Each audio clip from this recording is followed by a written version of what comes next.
Hai kelas 9, bertemu lagi dengan saya Teacher Riri di mata pelajaran Bahasa Indonesia. Nah anak-anak, bagaimana kabar kalian pada hari ini? Apakah sehat-sehat saja? Apakah masih tetap semangat? Jangan pernah bosan ya anak-anak mengikuti proses pembelajaran di rumah. Doakan keadaan ini cepat kembali seperti semula sehingga kita bisa bertemu di ruangan kelas. Jangan lupa juga untuk menjaga jarak ya. Nah anak-anak, materi kita pada hari ini masih lanjutan materi pada hari sebelumnya, yaitu teks pidato persuasif. Jadi pada pertemuan sebelumnya Kemudian kita sudah membahas kita masuk ke pembahasan yang kedua mengenai ciri kebahasaan teks pidato persuasif. Materi Ciri selanjutnya kebahasaan pada teks pidato persuasif yang pertama adalah kalimat aktif, yaitu suatu kalimat yang memiliki subjek aktif dan melakukan kegiatan atau aktivitas tertentu. Contohnya, saya akan menyampaikan pidato tentang lingkungan. Yang kedua adalah kata tugas.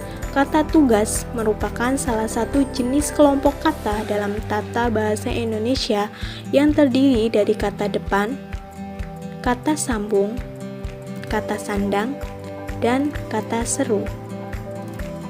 Yang ketiga adalah kata emotif. Kata emotif merupakan kosakata yang berhubungan dengan perasaan yang bisa membuat audiens atau pendengar tersentuh. Contohnya, mari kita jaga lingkungan kita dari sampah masyarakat. Yang keempat adalah kosakata bidang ilmu atau istilah, yang merupakan kosakata yang sangat sering digunakan dalam bidang keilmuan. Contohnya, fotosintesis, diagnosis, reboisasi, dan lain sebagainya. Yang kelima adalah sinonim. Sinonim adalah bentuk persamaan atau padanan makna kata yang diucapkan. Yang keenam adalah kata benda abstrak. Kata benda abstrak yaitu merupakan kata benda yang tidak ada wujudnya atau sebuah benda yang tidak bisa dilihat oleh mata. Contohnya yaitu kata kerja yang berubah menjadi kata benda. Contohnya mengolah menjadi pengolahan, mencari menjadi pencarian, membangun menjadi pembangunan, dan lain sebagainya. Nah, agar teman-teman lebih mudah untuk memahami mengenai struktur teks pidato persuasif dan ciri kebahasaan dari teks pidato persuasif, simak contoh pidato persuasif berikut ini ya. Assalamualaikum warahmatullahi wabarakatuh. Yang terhormat Bapak Kepala Sekolah SMP Negeri 1 Sempor, yang saya hormati Bapak Ibu Guru dan staf karyawan-karyawati SMP Negeri 1 Sempor dan teman-teman semua yang saya sayangi. Marilah kita panjatkan puja dan puji syukur kehadirat Allah Subhanahu wa Ta'ala yang telah memberikan nikmat dan hidayahnya sehingga kita semua dapat berkumpul pada hari ini dalam keadaan sehat tanpa kekurangan suatu apapun. Pada kesempatan ini, saya akan menyampaikan pidato tentang menjaga kebersihan lingkungan sekolah. Kita semua telah mengetahui bahwa lingkungan merupakan tempat hidup bagi semua makhluk hidup. Untuk itu, kita harus menjaga kelestarian lingkungan kita agar kita tetap dapat hidup dengan nyaman. Salah satu cara yang dapat dilakukan untuk menjaga lingkungan adalah menjaga kebersihannya. Menjaga kebersihan lingkungan dapat dimulai dengan hal-hal kecil, namun hal ini yang terkadang sulit untuk kita lakukan. Contohnya saja adalah membuang sampah pada tempatnya. Saat ini, kesadaran untuk menjaga kebersihan di kalangan kita sebagai siswa sangatlah kurang. Hal ini dapat dilihat dari lingkungan sekolah kita yang masih terdapat sampah yang berserakan, entah itu sampah plastik, makanan, minuman, atau sampah kertas.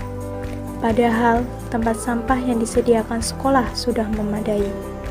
Di setiap sudut sekolah terdapat tempat sampah.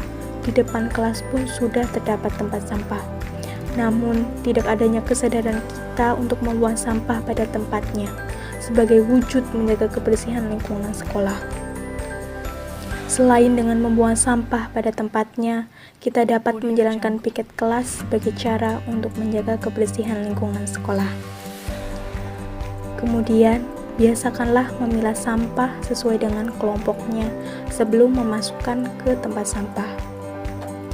Jenis sampah dibedakan menjadi 3, yaitu yang pertama adalah sampah basah, yaitu sampah yang mudah terurai dan membusuk. Contohnya, sisa makanan, sayur, buah-buahan, sampah kebun, dan sampah dapur. Yang kedua, sampah kering, yaitu sampah yang tidak bisa membusuk dan terurai secara ilmiah. Contohnya, kertas, kardus, plastik, tekstil, karet, kaca, kaleng, dan lain sebagainya. Yang ketiga adalah sampah B3, bahan berbahaya dan beracun, yaitu sampah yang beracun dan bereaksi yang sangat membahayakan kesehatan dan kehidupan organisme. Contohnya adalah baterai, cat, pestisida, sampah rumah sakit, dan lain sebagainya. Namun, sampah yang disediakan oleh sekolah hanya terdapat 2 jenis, yaitu sampah basah dan sampah kering. Tetapi sangat disayangkan karena pada akhirnya sampah tersebut saat dibuang disatukan kembali. Jadi kita akan sia-sia memilah sampah basah dan sampah kering kalau pada akhirnya disatukan kembali. Hal tersebut harus ada kerjasama antara pemerintah dan sekolah untuk membuang sampah basah dan sampah kering agar dapat mengurangi pencemaran lingkungan. Nah, untuk itu saya ingin menyampaikan sebuah pepatah, yaitu kebersihan adalah sebagian dari iman. Dengan ini, saya berharap teman-teman semua peduli dan sadar dengan pentingnya menjaga kebersihan. Semoga pepatah tadi akan menjadi motivasi atau dorongan kita untuk tetap menjaga kebersihan lingkungan sekolah kita, agar kita tetap dapat dengan nyaman untuk melakukan kegiatan belajar. Demikian pidato yang dapat saya sampaikan. Apabila ada kesalahan dalam bertutur kata, saya mohon maaf. Atas perhatiannya, saya ucapkan terima kasih. Wassalamualaikum warahmatullahi wabarakatuh. Nah, dari contoh tadi, teman-teman semua lebih paham ya mengenai struktur teks pidato